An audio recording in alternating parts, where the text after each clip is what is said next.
শরদিন্দু বাবুর ব্যোমকেশ কাহিনী বহ্নি পতঙ্গ সানডে সাসপেন্সে এই অডিও স্টোরির যে এন্ডিংটা রয়েছে সেটা আজকে এক্সপ্লেন করব। এই ভিডিওতে একটা স্পয়লার রয়েছে। মির্চি বাংলা ইউটিউব চ্যানেলে গিয়ে 31শে মার্চ বহ্নি পতঙ্গ এই অডিও স্টোরিটা শুনে নিন। বহ্নি আর পতঙ্গ গল্পের নামকরণটা কেন মনে হচ্ছে সেই প্রসঙ্গটা একটু রয়েছে, যে বহ্নি পতঙ্গ দুজনেই বহ্নি দুজনেই পতঙ্গ। বহ্নি মানে আগুন, পতঙ্গ মানে পতঙ্গ কীট পতঙ্গ। তো পতঙ্গ তাদের একটা টেন্ডেন্সি থাকে আলোর দিকে যাওয়া বা আগুনের দিকে যাওয়া, গিয়ে মৃত্যুবরণ করা।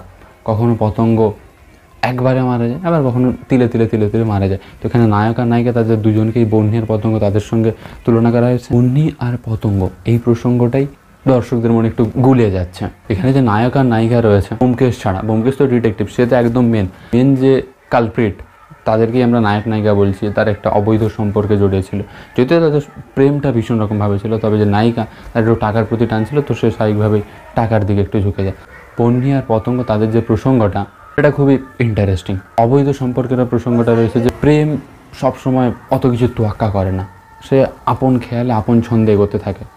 প্রেমিকা তাদের যে প্রেমটা সেটা কিন্তু দোষের ছিল না, সামাজিক পদ্ধতিতে সেটাকে তারা দোষ হিসেবে দেখতে পারে। চরম বাস্তবতা আমরা ওই প্রেমিক আর প্রেমিকার জীবনের সঙ্গে দেখতে পেয়েছি। শরদিন্দু বন্দ্যোপাধ্যায় মানে স্বাভাবিকভাবেই সে চরম বাস্তবতাকে তোলার চেষ্টা করে সাহিত্যের মাধ্যমে। ইনোভেশন কার্ডস ইউটিউব চ্যানেলে আপনাদের সবাইকে স্বাগত জানাই। ত্রৈলোক্যনাথ মুখোপাধ্যায়ের লেখা লুল্লু এই অডিও স্টোরির যে এন্ডিংটা রয়েছে সেটা আজকে এক্সপ্লেন করব। এই ভিডিওতে একটা স্পয়লার রয়েছে। মীর আফসার আলী তার ইউটিউব চ্যানেলে গিয়ে লুল্লু এই অডিও স্টোরিটা 30শে মার্চ হয়েছিল শুনে নিন। আমির আর আমিরের স্ত্রী তারা মিলিত হয়েছে। আমির তার স্ত্রীকে খুঁজে পেয়েছে।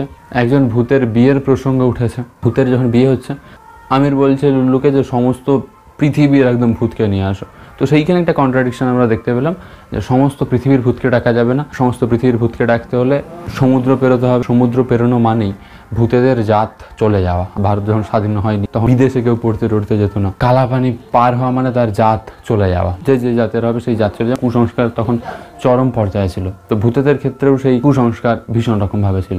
মানুষ মরে ভূত হচ্ছে এই গল্পের ক্ষেত্রে যে প্রসঙ্গটা দেখাচ্ছে, তো ভূতেদের ক্ষেত্রেও সেই একই রকম কুসংস্কার ভীষণ রকমভাবে ছিল। তারাও কোনো রকমভাবে চায়নি ওই প্রসঙ্গটা এড়াতে। ভূতেদের সঙ্গে যুদ্ধ সেরকমভাবে নেই, মানুষ তাদের মধ্যে মিল হয়ে যাচ্ছে।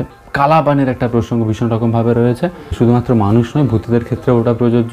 যে ভূত ওটা পের হয়ে বাইরে ডাকতে যাবে, সে যখন ফিরে আসবে আবার ভারতে, তার বাতাস বা ছোঁয়া যার গায়ে লাগবে, সেটা হতে পারে পাহাড়, নদী, গাছপালা, সব কিছুই অপবিত্র হয়ে যাবে। তারা জাত খুইয়ে ফেলবে। তো তখন জাতের নামে বজ্জাতি ভীষণ রকমভাবে হতো। জাত পাত কুসংস্কার চরম বিষয়টাকে ত্রৈলোক্যনাথ মুখোপাধ্যায় খুবই স্যাটায়ার ওয়েতে হাসির ছলে গল্পের একদম শেষটাতে দেখিয়েছেন।